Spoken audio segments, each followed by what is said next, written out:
Hoy voy a hablar de un tema que me ha estado rondando mucho en la cabeza y ocurre que pasa en las aulas de clase, pasa en los congresos, pasa incluso en las redes sociales, y es que los psicólogos podemos pasar una gran cantidad de tiempo discutiendo entre enfoques. Entonces discutimos que si el conductismo radical, que si el psicoanálisis profundiza más, que si el enfoque cognitivo, que si las terapias de tercera generación. Al final nos enfrascamos en batallas teóricas, defendiendo siglas y manuales como si fuesen trincheras. Y al final, en medio de tanto ruido, de tanta discusión, comenzamos a olvidar las cosas que sí son realmente importantes. Olvidamos que justamente todos los psicólogos tenemos algo en común.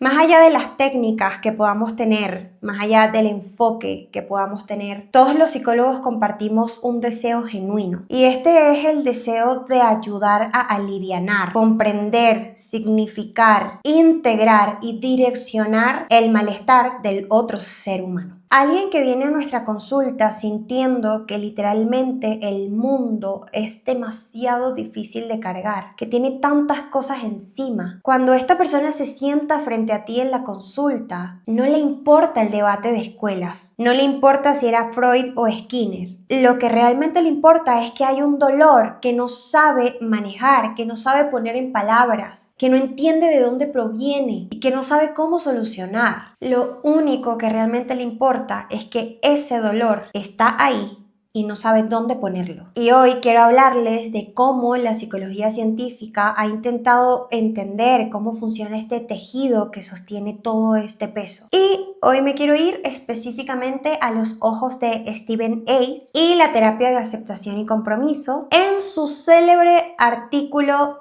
poco conocido pero muy interesante que se llama Darle sentido a la espiritualidad, Making Sense of Spirituality. Pero no solamente quiero hablar de este enfoque que tenía Stephen Hayes, sino que también quiero hablar de algo que yo he estado pensando que va un poco más allá de su concepto. Es para mí una convicción que podría cambiarlo todo de alguna u otra manera si entendiéramos lo importante que es integrar esta idea a la psicología. Bien, comencemos. Para el conductismo clásico, hablar de espiritualidad era como andar en un terreno pantanoso. Sin embargo, Stephen Hayes, el creador de la terapia de aceptación y compromiso, también conocida como ACT, revolucionó esto a través de la teoría de los marcos relacionales. Y en serio, escúchame porque esto es muy interesante. Hayes no buscaba validar un dogma o una religión en específico. Al contrario, intentaba integrar, comprender a nivel macro qué pasa en el lenguaje y la cognición humana cuando experimentamos lo trascendental. Esto que es tan grande que puede ser todo, pero que al mismo tiempo es indescriptible o poco cuantificable. Entonces Hayes habla de un yo contextual y un yo idealizado o yo observador. Explica que los seres humanos somos capaces de tomar perspectiva de nuestros propios pensamientos y emociones. Es decir, yo puedo notar mi tristeza, lo que significa que no soy la tristeza, sino que soy el espacio donde ocurre. Para la ciencia contextual conductual, la espiritualidad es una experiencia de interacción y perspectiva pura. Es como darte cuenta que eres el cielo y no el clima que cambia constantemente. Y esto es una propuesta brillante porque nos da algunas herramientas donde podemos dotar al paciente de dichas herramientas en las que observe su dolor sin dejarse destruir por él. Pero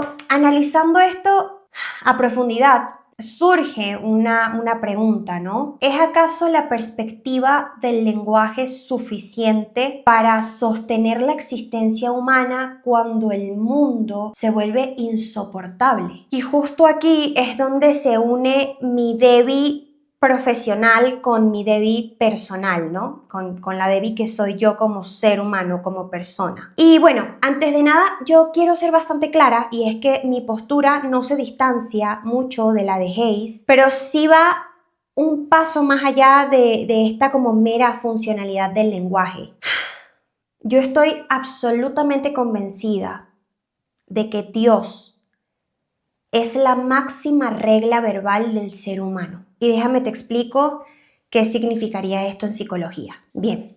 El ser humano es una criatura que busca el orden. Necesitamos coherencia, dirección, significado, sentido y por supuesto un objetivo para no sucumbir ante este gran malestar que involucra no entender cuál es el sentido de que nosotros estemos aquí, cuál es el sentido de la existencia, por qué soy yo y no soy otra persona. Inclusive necesitamos una razón para sufrir y no importa el sufrimiento que pueda un ser humano vivir con tal de tener un para qué, un propósito, un objetivo, un sentido. Y justamente al sentirnos tan pequeñitos en este caos que implica la existencia, los sucesos en ciertas regiones del mundo, todo lo que pasa diariamente, todo este caos, ¿cómo hacemos para no sucumbir ante esto? Cuando analizamos la historia del lenguaje, la dimensión espiritual, la idea de Dios, esto no es un accidente ni tampoco es un mecanismo de defensa primitivo. En realidad es la dimensión más mencionada, escrita y buscada por los seres humanos. Y no hablo de que sea algo nuevo, esto ha sido así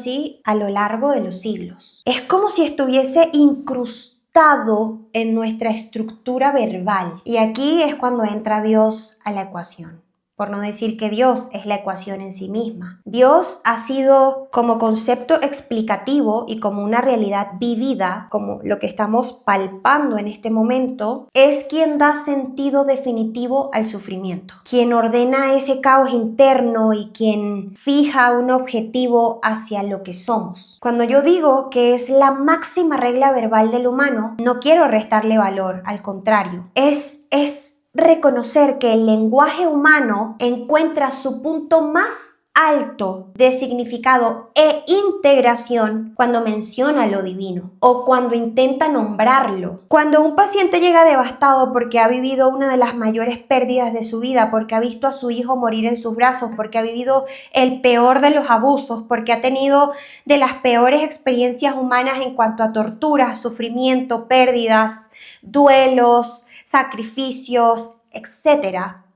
Esta persona no llega a tu consulta preguntando o diciéndote, quiero que mi dolor mejore del 1 al 10. En realidad llega intentando encontrar un significado a este sufrimiento, que logre integrarlo de alguna u otra forma, que logre entender por qué le pasó a él, por qué le pasó a ella, por qué tuvo que ser así, qué sentido tiene esto para mí, para qué yo tuve que vivir esto, por qué y por qué y por qué. Incluso llegan molestos con Dios y no logran integrarlo y no logran aceptarlo y no logran entenderlo. Y al final lo que lo puede mantener con vida es entender qué orden tiene este dolor, qué sentido tiene este dolor para mí, cuál fue la causa.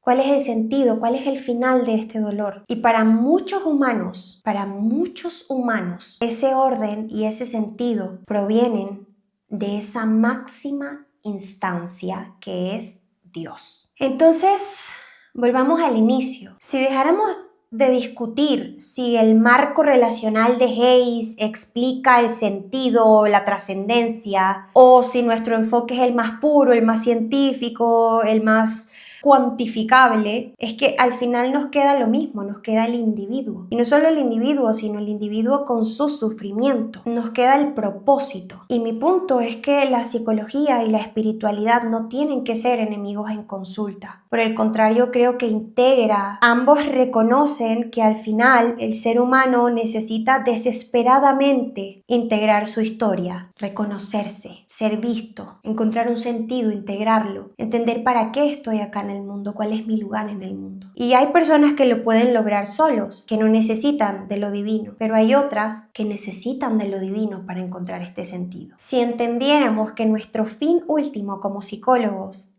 es ayudar a transitar el dolor, ese peso de este mundo, el peso del mundo, entenderíamos que la espiritualidad no es un sesgo que hay que eliminar, sino como la estructura misma que a millones de personas les permite mantenerse de pie cada mañana. Y sí, Dios da el sentido que la técnica por sí sola no puede fabricar. Gracias por llegar hasta el final del video. Me gustaría saber qué opinas tú. Si eres psicólogo, ¿cómo integras la espiritualidad en tu práctica clínica? Y si has ido a terapia, ¿qué tan importante ha sido para ti la espiritualidad? ¿Es un pilar o no para sostener tu proceso? Déjamelo saber en los comentarios. Si te gustaría que hable más de estos temas en mi canal, yo estoy muy feliz. Te invito a suscribirte, a seguirme en mis redes sociales. Me encuentras como @debipsicología. Y nada, estoy al servicio del conocimiento y eso no implica negar lo inimaginable. ¡Chao!